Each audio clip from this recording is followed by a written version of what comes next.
Okay, hi everyone.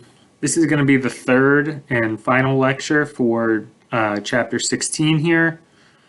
As you recall, we've been learning about specific book to tax differences, the rules we follow on GAAP versus the rules we follow on the Internal Revenue Code.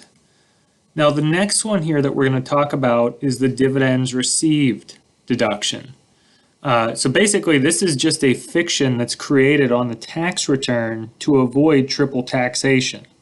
In other words, what the upshot of this is that while it's a tax deduction, you're never going to get a book deduction for this. I mean, just think about when you were in financial accounting and stuff like that. They don't talk about getting a deduction for this. This is more of a mechanism by which we avoid triple taxation. And what does that mean, right? So imagine there's Corporation 1, Corporation 2, and shareholders of Corporation 2.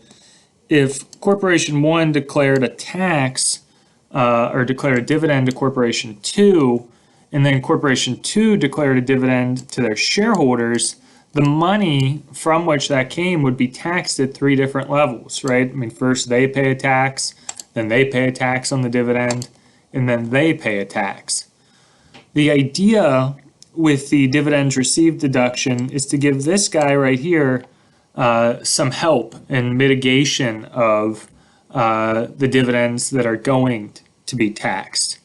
Now, the idea with the dividends received deduction, it's kind of like charity in the sense that we have like a nominal amount we know, and then there's some type of modification to it. Where you're not going to get an unlimited amount. So if we were to calculate, right, like the end of the rainbow amount, the perfect amount you would get under a full dividend received deduction for purposes of Corporation 2 here, they would basically take the dividends they received and then multiply it down here based on their ownership percentage of Corporation 1. So let's look at 1614 here. So we have a corporation that received a $30,000 dividend from another corporation. So they own less than 1% of it. What is the dividends received deduction? So, okay, they got a $30,000 dividend times 50%, right? They own less than 20%, so they're going to get a 50% deduction. That means they get a $15,000 dividends received deduction. That would be a deduction that they get on their tax return that they never are going to get on their books. So that's a permanent favorable adjustment. And this is down here is just showing you how you could calculate that for the marginal tax rate, given that half of it isn't being taxed because you got the dividends received deduction. Now, I said in the same way that charity kind of has a limitation, there's also one on the dividends received deduction. In other words, you have to apply a limit to it. You don't always get the full amount calculated under that like nominal calculation. In other words, you have to pick the lesser of the full amount, or alternatively, this thing called the dividends received deduction limit, which is basically your dividends received modified taxable income times the percentage from that table. And the modified taxable income, similar to charity modified taxable income, requires you to add certain deductions back that you had previously taken. So the dividends received deductions, any NOL carryovers, or capital loss carrybacks. So let's look at 1615 here. So we have two scenarios here, scenario A, scenario B. Looks like in year one, a corporation received $30,000 of dividends from another corporation. They own less than 1% of the stock. So we know that's going to trigger the 50% DRD percentage. It says the corporation that received the dividends, their taxable income in the two scenarios are going to be $50,000 and $25,000, and that's before the dividend received deduction. Next, it says to arrive at taxable income in both cases, they deducted $3,000 in an NOL and $4,000 in a capital loss carryover, What is the dividends received deduction in both cases? Okay, so let's just kind of keep it straight here. Let's start here, right? We know we got a $30,000 dividend. We own less than 1%. So we go to the table here, we use the 50%. That's great. We know the full dividend received is $15,000. However, the amount we actually get is the lesser of the full or this DRD limit. And the DRD limit takes our modified taxable income times the percentage. So in the modified taxable income, you don't get any of these guys down here. So in this case, our modified taxable income is going to be, in this case, the $50,000, but we have to add back the NOL carryover to it. Remember, you don't get it right here. It doesn't, factor into the calculation. You can see right here, that's what they're doing, 53,000, right? Then what you do is once you have that 53,000, you multiply it, right? We have the modified taxable income times the percentage. The same 50% we used right here, 26.5. So essentially then what you're doing is you just pick the lesser of the full DRD or the dividends received limitation. So that's how we circle the 15,000 here. There you go, the lesser of the two. In distinction to scenario B here, if we had $25,000 of taxable income, that makes 28,000 of modified taxable income, which makes, with the ownership percentage, 14,000 versus 15. You can see we're circling the smaller of the two here, the DRD limitation. So it's just showing you it with different numbers. Here, in either event, right, what you have to do is pick the lesser of this or that, right? In this case, we're saying pick the lesser of this or that, this or that. In this case, the top was the lesser. In the other case, the bottom was the lesser of the two. So it's just showing you that with it. You can look at example 1616 in the book. They kind of put a caveat on this if there's an NOL in play. Don't worry about that for the exam. I'm more concerned that you just know the basics of this and how to calculate, the lesser of these two. If you look here at 1617, this is just showing, hey, if you do have the dividends received deduction, it's a tax, but never a book deduction. So therefore, it's going to be a permanent favorable deduction. This right here is showing you something you might see in practice, right? And essentially, this would be like a trial balance right here that has the book income over here with your debits being positive numbers, or your debits being negative numbers and your credits being positive numbers. And then we make the book to tax adjustments here, right, using whatever the rules are given the specific book to tax adjustment. So in this case, if we were to, let's see if we find one here for, okay, like dividends received deduction right here, this would be essentially a debit on here, an expense on the tax that we didn't have on the books. So a lot of times they make you do, when you do these in practice, you have to do like journal entries in the software for it, where everything is going to balance out for the book to tax adjustments. So we talked about these book to tax differences are being done on the 1120, right? If we look here at an 1120, it basically has high level income, deductions, prepayments, and credits. You can see it has a kind of similar setup where you put your basic information up here. You would then say if it's an initial return or a continuing return or just a final return. Then on there you put your income, all your from your receipts, your interest, all your different types of income. You take all of your expenses down here. Then you get your taxable income.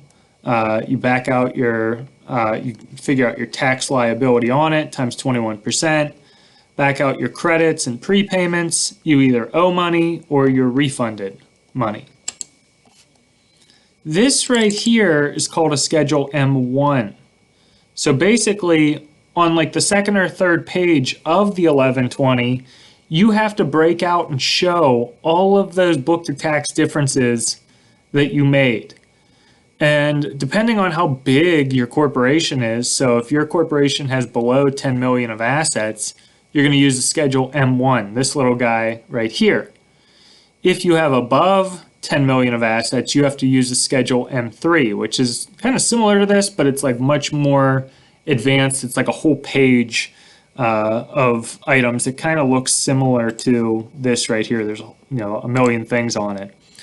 In any event, what you're doing here is you're reconciling on the M1. You're saying, how did you go? Can you please tell me how you got your book income right here to your taxable income right here? And essentially you would start with this, kind of snake your way down and then work your way over. And it shows you, in this case, all of the adjustments you're making. So federal income tax per books, right? We talked about some of these. You go through, carry it over. So you're basically going from your book to your taxable income. That's the point of an M1. Sometimes in practice, this is really hard to get to tie out. So a lot of times when you're doing the return in practice, there's basically two things you care about is that your balance sheet balances. So there's something called a Schedule L that shows your balance sheet. I don't know if that's in here. Let me see. Yeah, Schedule L. You want the balance sheet here to balance. So it has 2 years on it. So your assets here are going to equal your liabilities plus stockholders' equity there. And you want your income to tie right here, your taxable income to tie to the trial balance. And part of the deal is if you screw this up here, the balance sheet isn't going to balance, right? Because if you remember, retained earnings is on books is beginning plus net income minus dividends equals ending. So you kind of need to make sure that that all works out. Otherwise, your return's going to be off. It's like a general rule you should use. So this is showing us the M1, right? I talked about how this is going from book to taxable income. If you're a really big guy corporation, right, you're going to use this Schedule M3, which is like an M1 on steroids. So you go from your income per books, list all of your differences over here to get to your income on your tax return. So like the totals down there. Likewise, they have a Schedule M2 on the return, which is a recon of your retained earnings. There's the Schedule L, which is a book balance sheet. That sometimes it confuses people in practice. They see this balance sheet on their tax return and they think, oh, that has to be all my assets and liabilities based off their tax basis. No, this is based off your books. So that would be like, right, your left-hand column there. And they use the combination of this, right, plus the M1 or M3 to kind of show you how you went from your books to your tax return. There's all a rhyme or reason to this. So that's showing you the Schedule M2 there. There's the Schedule L. Next couple things we're going to talk about here in compliance is consolidated returns. So as I have here, an affiliated group of corporations may elect to file a consolidated return. This is basically where the group as a whole files a return as if it were a single entity. And there's certain criteria that has to be met, like the affiliated group, where there has to be one corporation owning at least 80% of the total voting power, total value of the other corporation. And why might you do this, right? Do a consolidated return? Well, it can allow for losses from one group member to offset gains of another group member. Usually these are like more complex returns where they have consolidated returns. Think of it almost like when you're in your advanced financial accounting class where they do consolidations, how that's like very complicated. It's a similar setup for consolidated returns. They can have multiple entities filing a single return. Now, the due date for the corporate tax return is going to be 3.5 months after the tax year end. So for most people, if you have a calendar year end, the due date would be 4/15. That is to say, January, February, March, and then half of April, right? 4/15. So January, February, March, those are done. We're now in April. There's half a month left. There we go. There's special rules the book mentions if it's a 6/30 year end, not going to be on the exam. And then, as we've discussed, right, in Tax 1, all of this isn't new, right? This is stuff we've learned in Tax 1 here. They can request a 6-month extension to file, but this isn't an extension to pay the taxes. So in other words, if you were to on 4/14 request a extension, you still have to go and basically do the return, estimate what your tax liability is going to be, pay that tax liability, and then when you ultimately file within the extension window, the 6-month extension, you would kind of square up what you paid when you extended versus what your overall payment should be. So in short, right, for most corporations, we're dealing with a 4/15 due date and a 10/15 extension. So you can see, right, like people are busy. In practice, the first few months of busy season, you're dealing with partnerships and stuff. They're kind of in flow-throughs. They're pushing out the K1s. They're helping build out the 1040s. You also could be working on during this time an 1120. So it's like busy season kind of has an ebb and flow to it, whether you're doing business entities or partnerships. Last few slides here, we're talking about estimated taxes, right? So any corporation with $500 or more of a federal tax liability has to make quarterly estimated payments. So they're due on the 15th day of the 4th, 6th, 9th, and 12th months of the year. So again, the government doesn't wait until the end of the year to say, oh, you made money, please send us in your tax liability.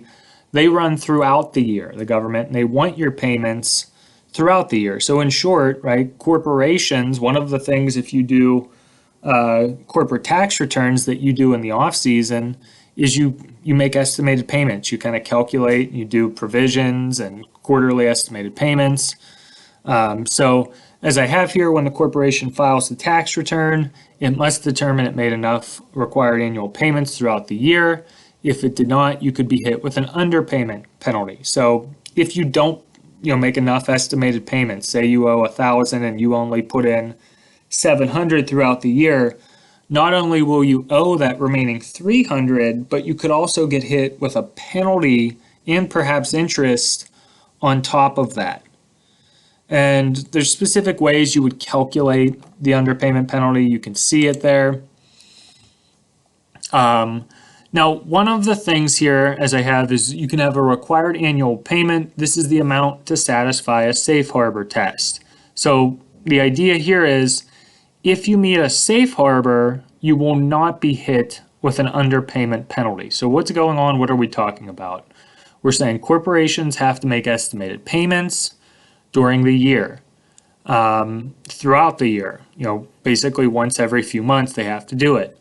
If you don't make enough estimated payments, like substantively there isn't enough versus your actual tax liability, you can get hit with an underpayment penalty that you're going to owe. However, they have these things called safe harbors that essentially say, while you did not put enough into the system, we will grant you an exception and not get you on the safe harbor or not get you on the underpayment penalty because you have met a safe harbor test. And basically, if you satisfy any of the following 3 tests, you're not going to get hit with it. So basically, if during the current year you have paid into the system through your estimated payments 100% of your prior year tax liability, 100% of your current year tax liability, or 100% of your estimated current tax liability using the annualized method, you will not be subject to an underpayment penalty. And proper tax planning strategy provides that you should generally pick the smallest of these. In other words, you want to pay the least amount of tax throughout the year. You can invest the difference and then go from there. In other words, why put more into the system? That's an interest-free loan you're giving the government. Let's pay the least amount we absolutely have to not get hit with this underpayment penalty. So as I have here, right, one of the safe harbor methods is basically 100% of the estimated current year tax liability using the annualized method. Under the annualized method, what's going on here is the corporation is going to measure its taxable income at the end of each quarter. So, hey, we're at the end of quarter one, we're at the end of quarter two. We do this then at that point in time at the end of each quarter. And then we annualize or project this amount to determine taxable income for the whole year. And essentially, there's some formulas here with it that you have to look at, and it says specifically corporations use taxable income at the end of quarter one to project the annual tax liability for quarter one and quarter two. Payments, then they use their taxable income at the end of quarter two to calculate their quarter three estimated payments. Then they use their taxable income at the end of quarter three to calculate their quarter four estimated payments. The idea with this is what we're doing, it's called the annualized method. So like at a very simple level, say that you made $100 during the first quarter. If you annualize that, you'd say, well, I think I would make $400 during the entire year. And I'm going to base my the amount I owe or pay on that amount. But it's a little bit specific here with it. So let's look at, we'll finish the last slide here, then we'll look at the last two examples in the book. So finally here it says large corporations, namely those that have $1 million in taxable income in any of the last 3 years, they meet a criteria. They can use a prior year tax liability safe harbor test to determine their quarter one estimated payment. If it does this, the quarter two estimated payment must catch up with its estimated payments. You can look here at 1622, but let's look at 1621 here to see what is going on. I'm more concerned with the basics here. You're not going to have a calculation question on the exam for these safe harbors for corporations, but I would be aware, like, what is a safe harbor? Why do we care about it? So it says, based on the estimated taxable income in the previous example, what are the required estimated payments for the year under the annualized income method? So it's showing here, right, the first period we would pay $210, the second period we'd pay $210, then we'd pay $588, then we'd pay $112. How do we, establish this here? So we would, in the first period, if we go back here, right, remember we said in the first period and the second period, we would, in the first quarter and the second quarter, we would use taxable income at the end of quarter one. So that's what we're doing here at the end of quarter one, 4 million, figure out the tax that's going to be paid on that, 21%, multiply it by the amount that's due, 25% here equals 210. In this case, we have 50%, 420, but we got to back out the 210 we've already paid. And then, they're showing us the different quarters here. The idea here is that each quarter, figure out what you owe based off your relative taxable income, and then back out how much you've already put into the system. So in this case, right, we're backing out 420 because we put 210 in, we put 210 in, we got to pay the remaining difference of 588. So it's just showing us there, how you were to calculate these estimated payments using the annualized income method. And what's going on here is we're annualizing the income. We're saying, hey, at the end of the first quarter, we think for the whole year, we're going to make this. For the whole year, we're going to make that. So you can look at those. Like I said, I'm more concerned with the basics of it because this chapter has a lot of like odd, nuanced exceptions and rules with it. But I try to clarify, what you need to know versus what's maybe a little bit too much of a deep dive. So with that, we're going to finish the lecture here, and we'll see you next week.